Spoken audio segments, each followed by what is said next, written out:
Because you're a man, right? You're a man, and I know that you knew that is raised different. But back in my papa day, ask the woman out. He planning a date. He has every be nervous asking a child. Expected to share. But a woman with money is told she doesn't need a man. Same income, totally different rules. Let me explain before you get mad. In our culture, men are taught from day one that if they're not earning, they're failing.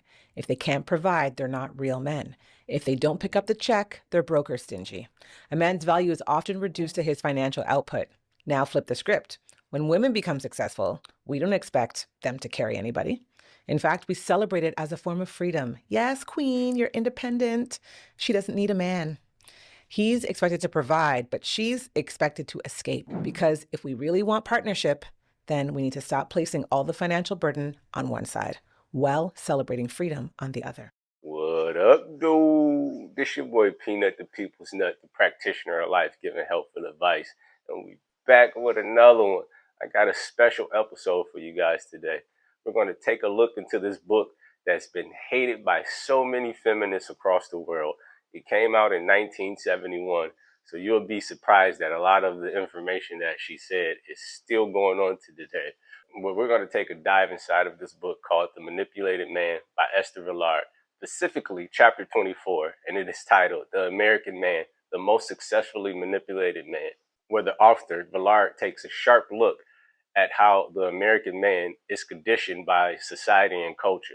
But let's jump into it. The last 3 men I've chosen to give my time and energy either paid my rent, paid my bills, or gave me money anytime I asked, or took me out on shopping sprees. I didn't have to open any doors. Why should I lift a finger around a man, right? So in this chapter, Villard argues that the American man is the most successfully manipulated man in the world. Years ago, I was dating a guy for like 6 to 8 months, right? During those 6 to 8 months, he called me to tell me that he lost his job. I was like, okay. I waited 2 hours. I said, hey, let's meet up for a drink or something to eat or something like that. And he was like, okay, yeah, sure. As soon as we get to the spot, I look him dead in the face and I said, hey, it's not gonna work out between us. And he was like, what? Are you being serious? And I was like, yes, I am. He was like, why are you breaking up with me? Is it because I don't have a job? And I was like, funny you said that. That's exactly why I'm breaking up with you. And then he goes, wow, you are a gold digger. And I was like, yeah, you really are broke. So look at us. And he was like, wow, you really gonna leave me over me not having a job? Like I'm not gonna go get one? And I was like, no. And he tried to make me feel bad that I was breaking up with him because he no longer had a job. And I was like, I do not care. The fact that you even thought that I was going to be your fixer is crazy to me. But what exactly does that mean? Well, according to Villard, American culture pushes men to be forced into being more emotionally available, to prioritize relationships, and to fulfill expectations around being a good father and a good husband. Every time I call, I need some money. So as long as he constantly giving me money, I'm good. How about him actually giving time to his child? Isn't that worth more than money? He has to pay to be a father? I mean, I feel like if he don't give money, everything else irrelevant. It don't even matter how much time you give. If he ain't giving the money, then at that point to me, you a deadbeat. Somewhere in the world. Child Protective Services. Foster homes all over America. Them kids want a daddy. They don't care how. But with this constant pressure, a lot of men often forget about who they are and what they want. It's a doctor, can't remember his name, but he wrote No More Mr. Nice Guy, and he talks about this. Well, a lot of men will fulfill that role of being a nice guy, always doing for others and forgetting about taking care of themselves and what they desire. You should look it up. If you want my number, you gotta pay me. To the untrained eye, you would think she out her damn mind. Viewer discretion is advised. Leave me in the blog for $10. $10? Yeah. I got it. Okay. How long? For Cash App. Cash App? Yeah. All right, Cash App, you talking? Yeah, $10. Bro, do you not realize she's talking to you right now for free? I need 20. 20? Did he just willingly up the price? Look, I got cash. So $20. I got cash. Okay. I digress. Now, Villard does not mince any words in this book. She said that the men in America are taught to value romantic love above anything else, that we are told that we should always be there for women emotionally and financially, even if it means sacrificing our own happiness. Even if you are that 50, 60, 70,000 earning man, there is still a desire for you at some point to make enough to where your wife doesn't have to work. Yes. Are people not able to make a living and provide a beautiful life with $50,000? That's crazy. That is exactly what he said. That's what he said. That's exactly what he said.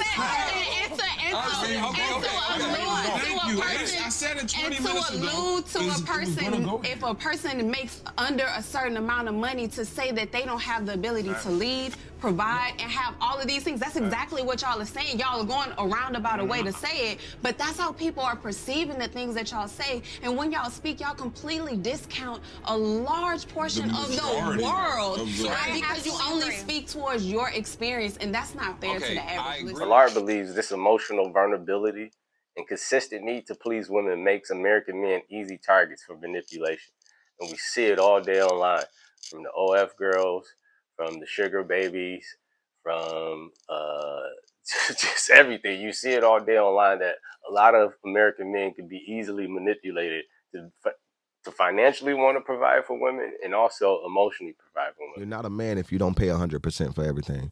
Only because, think about it, we come from women. We come out of women. We know exactly what women have to go through to even have us, right? So to treat any woman that you deem yours as less than is crazy.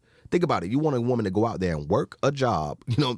We don't even want to work a damn job half the time. We get tired. Imagine a woman getting the same bullshit at work that we get, and then you expect her to come home, cook, clean, sex you, nurture you, feed the children, do everything. That's not 50-50 for real. That's 100% on the woman, like 20% on the dude. Nah, if you take care of the bills and you alleviate the stress of working, now that woman can actually be who she needs to be for you. Most men in America are conditioned to believe that our value is tied to being a good husband and a good father. And that leaves us susceptible to being exploited by women and who take advantage of this mindset. That's why they always say a man has to pay on the first date. All this other stuff, that these rules that they keep on men for being traditional. First date, they pay. Number 2, having sex with someone on a first date or on the night of the first date is okay. It shouldn't change their opinion on you. If it does, then they're not for you. Also, God forbid you really start to like someone, you go on 4 or 5 dates, you're talking a lot, and then you find out they have a tiny pecker, awful. How shit would that be? So no, I'm not going to get my feelings hurt later down the line. You may as well just... And we see a lot of women throw the rule book of being traditional out the window.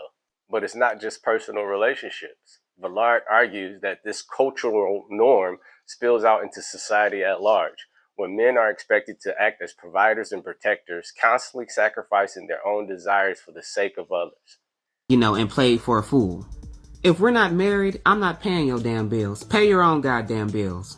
I want a woman that wants me for me, not for what I can do for her, not for what I can provide for her, not for how much money I have. No, I want an actual gay woman that likes me for me. I personally hate those lesbians that try to lure.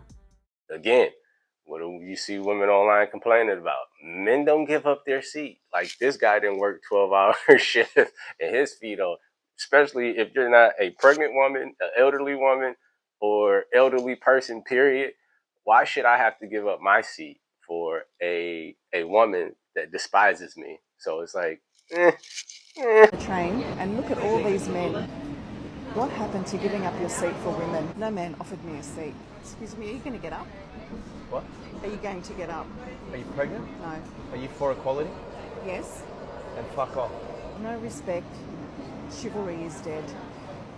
Ballard also puts that the American man has been so successfully trained and thoroughly trained to be so accommodating that we honestly lose autonomy over ourselves. We don't have any autonomy. Okay, then I will accept the agreed portions of this order, make the agreed portions the order of the court. I will order child support at $429 per month. I will order a retroactive child support judgment of $5,400. Y'all make her the primary conservator. So since she had him for 3 days out of a week, and because he stays with her for 3 days out of a week, I have to pay $400 and some odd number you just said a week just because she stays with him for 3 days out of a week. Mr. Fox, you did not contest joint her being the primary conservator, did you? That's why so many women online was so off-put by the thought of the soft guy era from Scarface Marco and all these other men saying that we want reciprocation, especially in this day and age in 2025. that we're not going for that whole manipulation. I'm going to be more accommodating for you and you do nothing for me. Yeah, that's out the door. That's what I need. That's what I want. The minute you switch up and stop being a simp is the minute that we won't talk anymore. If you like sleeping with me, it would be in your best interest to continue to simp. Okay? Because that is the only thing that I respond to. Worship me or... Even if I were to be engaged or have a man, like, you need to go to work every single day. Like, I don't want you in my space all the time. You also need to have your own bathroom. I just have a lot of requirements. The picture Vallard painted in this book that I think a lot of men are waking up from is that the American men try so hard to please others, especially women, without asking for anything in return. But I'm going to say what needs to be said. This is the most naked, ass popping, bent over, turning up but broke, celebrating struggle, but stink. They don't know how to wash their ass properly. No loyalty having, double crossing, phony, ignorant ass, high school diploma having, no job or trade skill having, fake entrepreneur, no business etiquette or customer service skill etiquette having, entitled, think I know everything but don't know ass generation ever. So what's the takeaway from this book, The Manipulated Man, specifically chapter 24, The American Man, the most successfully manipulated man? Well, according to Vallard, us American men need to stop being so overly accommodating and realize us being overly accommodating, we actually give up a lot of our personal freedom. It's a channel called Life 2.0. John, he breaks it down how him after his divorce, he feels so much better and freer because he doesn't have the burden of carrying a woman and the whole family. For about 30 years. So I did live on myself for about 5 or 6 years, well, with Spencer, with my son. But for the first time in 30 years, I feel like I have my own home. Like it's really my house. Before it was always her house and I was living in it. So living in your own house is completely different than living in a house with a woman. So when you're living with a woman, it's like you're living in somebody's princess dollhouse. But Vallard believes that we should break free of these social expectations and take control of our own lives instead of constantly trying to meet the emotional and social needs of everyone else. That's why that saying, for men, it says, no one is coming to save you because no one is coming to save you. So you have to save yourself. But I'd like to hear from y'all. What do you think about Vallard's argument? Do you believe American men have been the most successfully manipulated? Make sure you drop your comments down below. Like, subscribe. It's your boy Peanut, the People's Nut, man. Until next time. Peace.